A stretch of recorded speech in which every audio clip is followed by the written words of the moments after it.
자, 오늘도 돈 되는 섹터 테마 찾아서 시장에서 또 좋은 종목 선정해서 알려드리도록 하겠습니다. 자, 오늘 돈 되는 섹터의 테마는 이데일리 TV의 박근호 전문위원과 함께하겠습니다. 위원님, 안녕하세요. 안녕하십니까. 네, 반갑습니다. 자, 박근호 위원님과 오늘은 또 어떤 돈 되는 섹터 선정을 해주셨을지 확인해 볼 텐데요.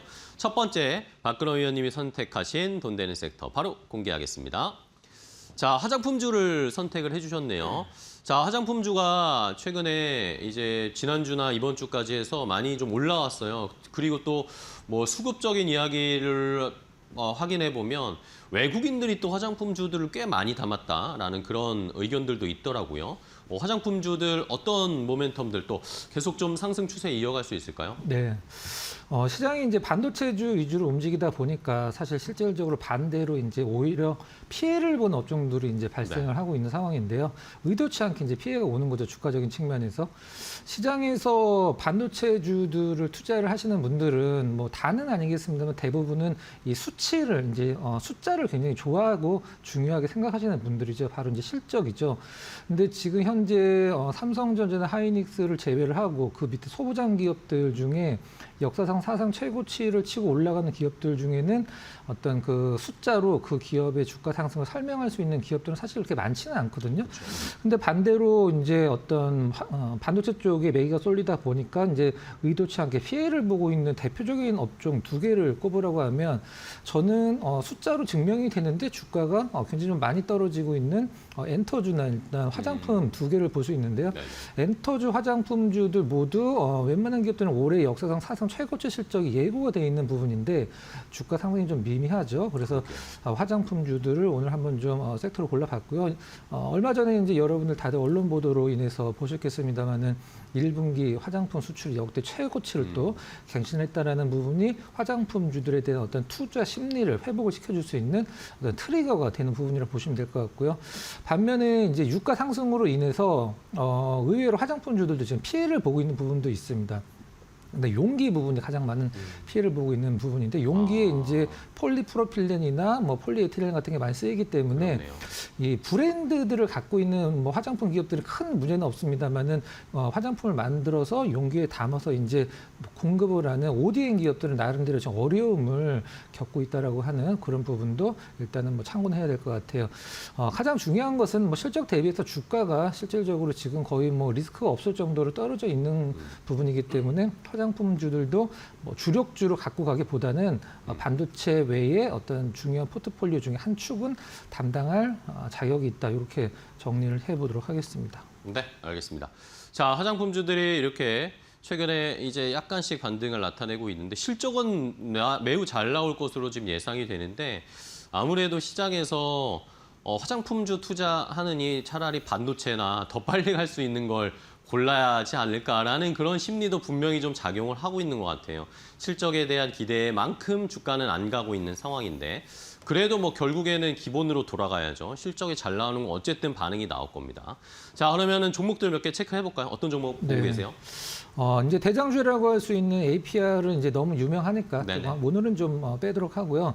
우리나라 ODM 기업 중에 이제 3대장 중에 가장 막내라고 할 수 있는 코스메카 코리아를 준비를 했습니다. 코스메카 코리아는 뭐 앞선 1등, 2등을 기록하고 있는 이제 코스맥스나 한국콜마와 뭐 똑같은 ODM 기업이긴 합니다만은 조금 약간 특색이 있다라고 하면 이제 케어, 색조, 그다음에 썬케어 이 모든 포트폴리오 좀 골고루 성장하고 있는 기업으로 평가를 하고 있는데요. 이 코스메카 코리아 하면은 전체 매출에서 한 30% 정도가 선케어에서 발생할 정도로 일단 이 선케어 쪽에 좀 특이점을 갖고 있는 기업이죠. 지금 이제 날씨 좀 더워지고 있고 이런 선케어 쪽도 이제 신경을 한번 써볼 타이밍이라고 볼 수 있는데요.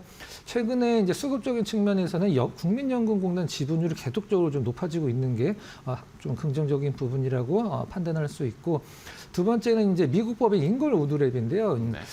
인걸 우드랩이 이제 미국 쪽에서 선케어 쪽에서 굉장히 특화된 기업으로 여러분들 다들 알고 계실 텐데 미국에서는 이 썬블록 우리가 흔히 얘기하는 선케어를 만들고 싶다라고 해서 뭐 화장품 기업들이 마음대로 만들 수가 없습니다. 왜 그러냐면 미국은 선크림을 OTC라고 해서 일반 의약품으로 분류를 해놓기 때문에 여러 가지 기준이 굉장히 까다롭거든요. 그래서 이 선케어 시장에 아무나 이제 참여를 할 수가 없는 거죠. 준비를 시작해서 만들기까지 보통 2년 정도는 준비를 해야 된다라고 하는데 이 미국 법인 잉글 우드랩 쪽이 이 선케어 쪽에서도 상당히 높은 어떤 점유율 차지를 하고 있고 미국 정부에서 이 미국 국민들한테 제발 선크림 좀 바르라고 계속 독려를 하고 있어요. 왜 그러냐면 네. 피부암이 너무 많이 발생을 하기 때문에 이 코스메카 코리아 잉그루드를 엮어서 이제 한번 좀 기대를 해볼 만한 종목으로 첫 번째로 한번 꼽아봤고요. 네. 두 번째는 좀 약간 낯선 기업일 수도 있습니다. 현대바이오랜드를 좀 준비를 했는데요. 네. 현대바이오와는 관계가 없는 기업입니다. 과거에 이제 SK바이오랜드였다가 현대바이오로 이제 현대그룹, 현대백화점 그룹이 인수되면서 이름이 바뀌었는데 화장품을 직접 만드는 기업은 아니고요. 이제 뭐 코스맥스, 뭐 한국콜마 이런 기업들한테 화장품의 원료를 이제 공급을 하는 기업이죠. 일단 이 현대가 SK에서 인수를 했을 때만 하더라도 2020년 정도 됐죠. 주가가 2만 원이 훨씬 넘었었는데 지금 4천 원까지 내려왔는데 실적은 그렇게 변하지 않았습니다. 근데 시장에서 이 기관 투자자들이 현대바이오를 보는 시선이 그렇게 조금 곱지만은 않거든요. 기업적인 문제가 아니라 좀 뭐라 그래야 될까 좀 지배 구조에 좀 약간 문제가 있었습니다. 좀 약간 그런 부분들 그다음에 매각 이슈도 좀 있었고 지금은 뭐 실적 대비해서 바닥은 거의 잡은 듯한 느낌이라고 보시면 될 것 같고요. 현대바이오랜드가 이제 화장품 사업 외에도 지금 밀고 있는 사업이 바로 치과 의료기 이제 치과 소재인데 멤브레인이라고 하는 우리가 이제 이를 어떤 치료를 하고 나서 위를 덮는 이제 물질이죠. 네. 그 부분은 이제 오스텐 임플란트에 납품을 하기 때문에 이 부분이 지금 고성장을 하고 있는 상황이죠. 뭐 리포트에 따르면 이 이제 화장품 원료를 빼고 이 치과 재료 부분만 쳐도 지금의 시가총액은 인정받을 수 있다라는 리포트도 있었었는데 그만큼 저평가를 보시면 될 것 같고요. 뭐 한국콜마 이제 코스맥스 외에도 이제 브랜드 이제 최상위권에 있는 로레알이나 샤넬 등에도 원료를 공급하고 있는 기업이 현대바이오랜드다. 이렇게 정리를 하도록 하겠습니다. 네, 알겠습니다. 자, 화장품 원료를 공급하는 현대바이오랜드와 그리고 또 코스메카 코리아 뭐 잘 아는 종목이시죠. 두 가지를 좀 체크를 해봤고요. 자, 그러면 화장품주 중에 탑픽은 어떤 종목으로 보세요? 네, 실리콘2를 좀 골라봤는데요. 실리콘2. 전 실리콘2가 뭐 종전이 확정이 되면 사실 의외의 종전 수혜주가 될 거라고 이제 생각을 그래요? 하고 있거든요. 네. 그 이유를 한번 좀 차분하게 우리 시청자 여러분들한테 한번 브리핑을 네, 해드려보도록 하겠습니다. 일단 뭐 올해 1분기 실적은 시장 기대치 넘어설 것으로 이제 전망이 된다는 언론 보도는 상당히 많았죠. 화장품주들은 특히 다른 업종보다 전년도, 뭐 분기 대비 이런 것보다도 추정치 대비가 가장 중요하죠. 추정치 대비해서 이제 실적이 잘 나올 것으로 이제 전망이 되고 있는 상황이고 실리콘2는 여러분들이 아시다시피 브랜드도 아니고 제조도 아니죠. 이제 판매를 하는 우리가 보통 게임으로 치면은 이제 런칭을 해주는 그런 부분이죠. 일단 이 실리콘2의 어떤 사업 내용을 보면 스타일 코리안이라는 플랫폼을 갖고 있는데 그것보다도 더 중요하게 생각하는 게 바로 인스타입니다. 실리콘2의 인스타가 한 10개 정도가 되죠. 근데 가장 많은 그 팔로워를 갖고 있는 게 이제 글로벌이라고 생각을 하실 수도 있는데 실리콘2 인스타 중에서 중동만 담당하는 인스타가 100만 명이 넘거든요. 가장 높은 팔로워를 기록하는 인스타가 이제 중동 쪽 담당하는 인스타인데 그만큼 실리콘2가 이제 판매를 하고 있는 화장품들이 중동에서 높은 어떤 인기와 판매량을 이제 갖고 있다라는 반증이 될 텐데 이번에 실리콘2가 아랍에미레이트 쪽에서 수출의 60%가 이제 줄었다라는 보도가 있었는데요. 판매가 안 돼서 이 수출이 줄었나? 이건 아니죠. 실질적으로 이제 전쟁으로 인해서 물류가 이제 조금 막히다 보니까 60%가 감소를 했는데 그거를 3개월치의 재고를 쌓아놨기 때문에 판매량 감소는 뭐 거의 없었다라고 이제 시장은 전망을 하고 있는 상황인 것 같아요. 네. 이제 지금 현재 시장에서 여러분들이 이제 관심을 갖고 계신 코스닥 액티브 펀드가 3개가 있는데요. 그 중에서 타임폴리오 자산운용에서 운영하는 타임 코스닥 액티브 ETF에 바로 어제 그저께까지 이 실리콘2가 포트폴리오 비중 1등이었었죠. 지금 좀 약간 밑으로 내려왔는데 일단은 타임 쪽에서 실리콘2 비중 좀 줄이긴 했습니다만 그래도 포트폴리오 ETF 내에서 비중 1위로 삼은 것은 나름대로 의미가 있다라고 생각을 하고 있는 상황이고요.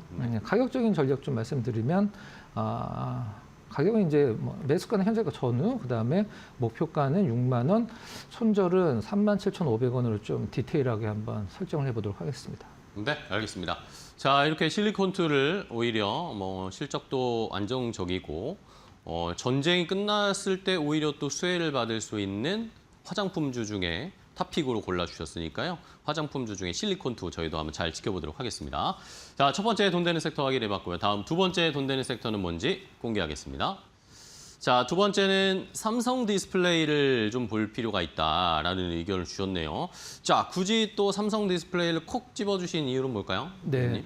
삼성 디스플레이 상장돼 있는 기업은 아닙니다만 그쵸. 삼성 디스플레이 밸류 체인에 이제 엮여 있는 기업들이 많기 때문에 삼성 디스플레이 좀 준비를 했는데요. 네. 최근에 이제 삼성 디스플레이 관련돼서 굉장한 호재가 하나 좀 나왔습니다. 어떤 부분이냐면 8.6세대 OLED 라인 이제 생산을 6월달서부터 양산을 시작한다라는 이제 내용이었었는데요. 그동안에 삼성이 이제 8.6세대 디스플레이 수요를 잡느라 굉장히 고생을 많이 했죠. 수율이 한 90% 정도까지 올라왔기 때문에 늦어도 6월달서부터 양산을 시작한다. 이 삼성 디스플레이가 8.6세대 라인을 깔려고 이제 4조 원 이상의 돈을 들이면서 굉장히 공을 들였었는데 이 부분이 관련 섹터에서 일단은 수혜가 될 종목군들 상당히 좀 많이 있죠. 8.6세대 디스플레이 OLED를 생산을 했을 때 그게 어디로 납품이 됐냐면 대부분 애플이죠.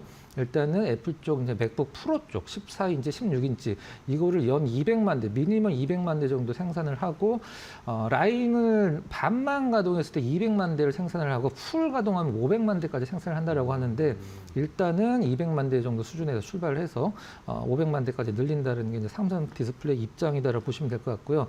가장 중요한 부분은 좀 설명드려보도록 하겠습니다. 아이폰 18이 올해 나오는 아이폰 18이 아이폰 17과 가장 달라지는 점이 무엇이냐면 일반 모델이 안 나옵니다.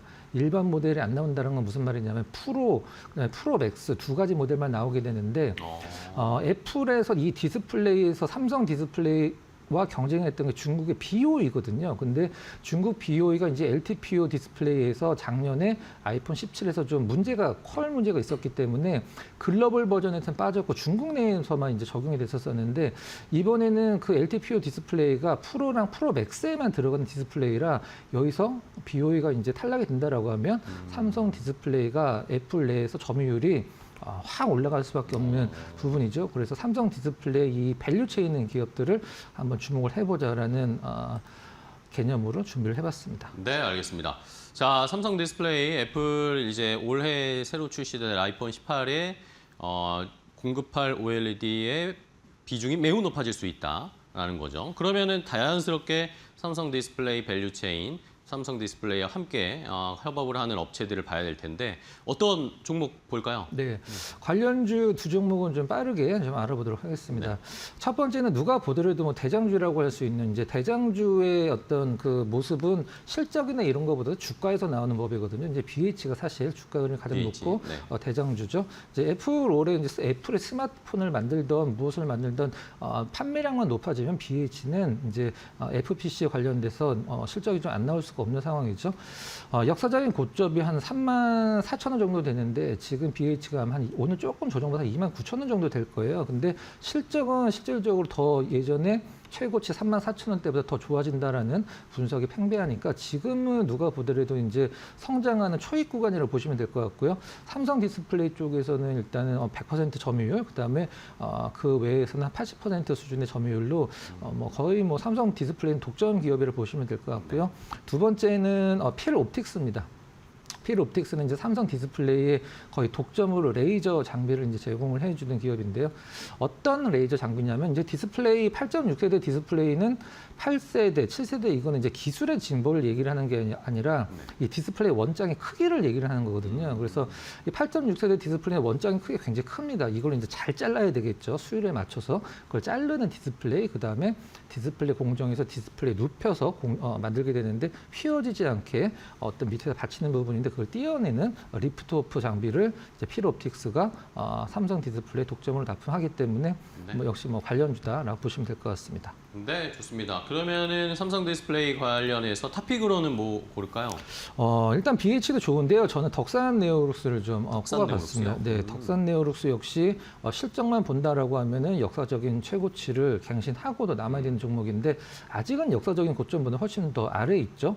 일단 삼성 디스플레이인데 OLED 이제 유기 형광물질, 발광물질을 이제 공급하는 기업으로 다들 알고 계실 텐데, 이 8.6세대는 뭐 당연하게도 이제 아까 말씀드렸지 8.6세대는 기술이 아니라 크기다라고 말씀을 드렸잖아요. 크기가 커질수록 이 이제 유기물질이 많이 들어가기 때문에 이 부분이 당연히 실적에 영향을 있는 부분이고, 가장 중요한 부분, 지금 텐덤 OLED가 시장에서 이제 초미의 관심사긴 한데, 삼성 디스플레이가 사실 LG보다는 텐덤 디스플레이가 좀 약간 늦긴 했습니다만은, 삼성 디스플레이가 이 텐덤 OLED를 이제 본격적으로 적용을 하기 시작하면은 이 텐덤 이제 두 개를 겹친다는 뜻이 되겠죠. 그러면은 유기 형광 물질이 2배로 들어가기 때문에 역시 이 부분을 제가 이제 유념을 해서 덕산 네오룩스를 최고 이제 원픽으로 좀 꼽아봤고요.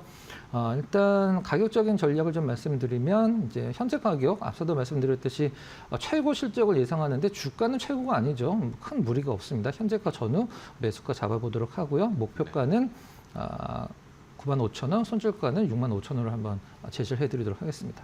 네, 알겠습니다. 자, 덕산 네오룩스를 오늘 탑픽 종목으로 함께 알려드렸으니까 삼성 디스플레이가 어느 정도 또 애플의 OLED 쪽을 점유율을 더 늘려갈 수 있을지 그 수치들 저희가 계속 모니터링 해봐야겠네요. 자, 오늘 박근호 위원과 함께했습니다. 위원님 또 좋은 종목 소개해 주셔서 감사하고요. 다음 시간에 또 뵙도록 하겠습니다. 오늘 고생 많으셨습니다. 고맙습니다.